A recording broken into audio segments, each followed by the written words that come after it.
into the half guard, and there is a Can Redmond turns take it it around. down? Whoa! Yeah! God, slide on it, Fred! Oh my God! Like he's near you, Bob. North south position, unbelievable. We have the king of the slam sitting right beside us, and Wayne Rampage Jackson. Hello everyone, welcome to this episode of the TriStar Gym channel. Today's episode we are covering how not to get slammed. On the left side of your screen you have a guy who's a karate practitioner. He gets gripped by a wrestler, gets picked up and slammed and KO'd. This is one of the most dangerous things that can happen to you on the street, so I thought I'd make a video and break down how to prevent this. You know, and slams happen in MMA and they happen on the street and they happen all types of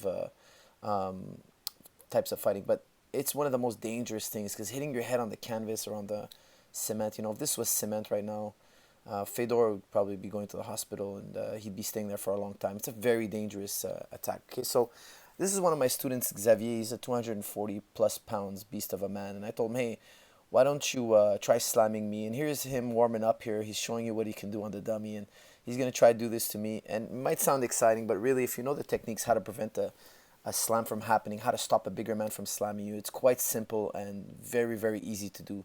So here's him trying to slam me. You know, he's been trying for about 5-10 minutes here, and he's just not able to get a single slam.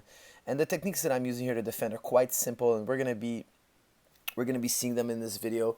And after you guys finish watching this video and you had some time to practice these techniques, a big strong guy like Xavier won't be able to slam you either. Okay, it's exhausting for the bigger man. And here's me doing a hip heist. He partially got me to the ground here. Takedowns are possible. I just don't want to get slammed. And here's him just exhausted. He's been doing this for about 10, 15, maybe 20 minutes now, and he's just dead. You know, he was telling me, look, my back is aching, my legs are tired. I'm like, dude, tell me when you want to stop. He's like, okay, one more try. He was just not able to. And I'm really relaxed. You know, these techniques, they don't cost a lot of energy. They just take a little bit of practice. You know, and this was the only attempt he had where he actually got us to the floor. But if you'll notice, he never lifted me up over his hips. And we're going to see in this video how to prevent him from lifting me up and over the hips. If he gets you up and over his hips, that's dangerous. You know, he can't slam you to the ground. Here he kind of threw himself to the side and allowed me to hip heist here.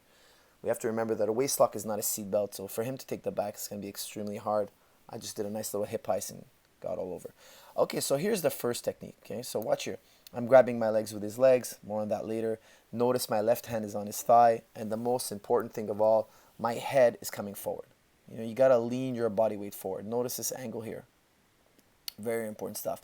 If my head was over here and my body was straight like this, he would pick me up and slam me, and my legs would get unhooked. See my legs, how they're hooked into his legs?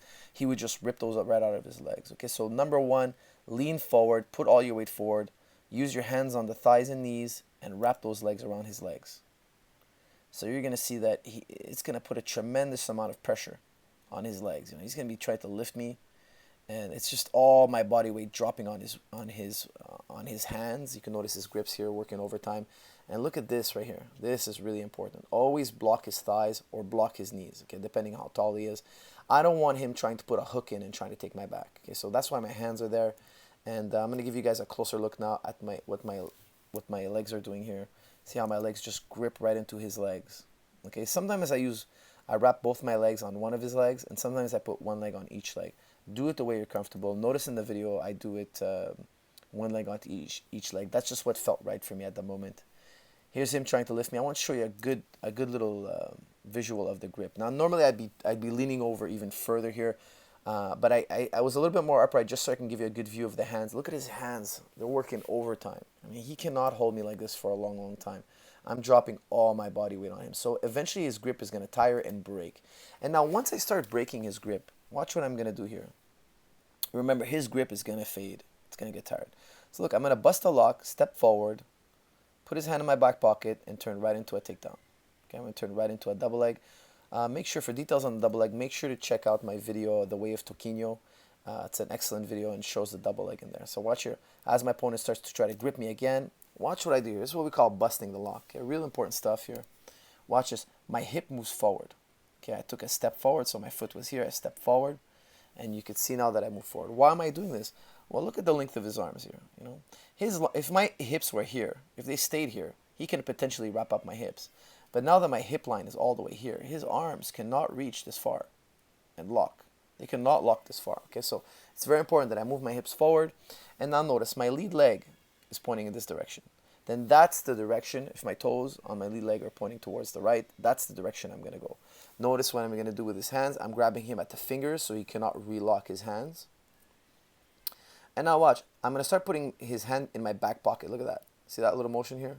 Put his hand in your back pocket. That's how I like to remind my students. That's how you know where to put it. And I put it in my back pocket, and that leads me right into my own double leg. And I'm going to lift him up using my hips, pick up the big man, and set him down. Now don't forget, this guy's twice my size here. And I'm going in my defenses. I'm assuming that his grip has now started to fade. You know, he's been trying to throw me. He's tired. I'm going to start fighting the hands, peeling the hands. Notice I already took a step forward with my left leg. My lead leg, the toes are pointing to my right. So which direction am I going to go? Towards the right. Put the hand in my back pocket. There it is. Put the hand in the back pocket. And now right into my own double leg. Easy work. And you'll be able to bust a lock, step forward, bust a lock, lift the big man up.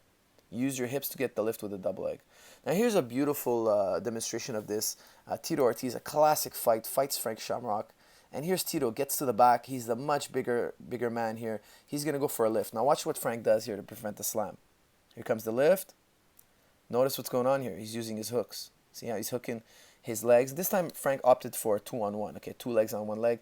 Tito cannot slam him, and Tito is much bigger in this fight. Okay, he's a much bigger athlete.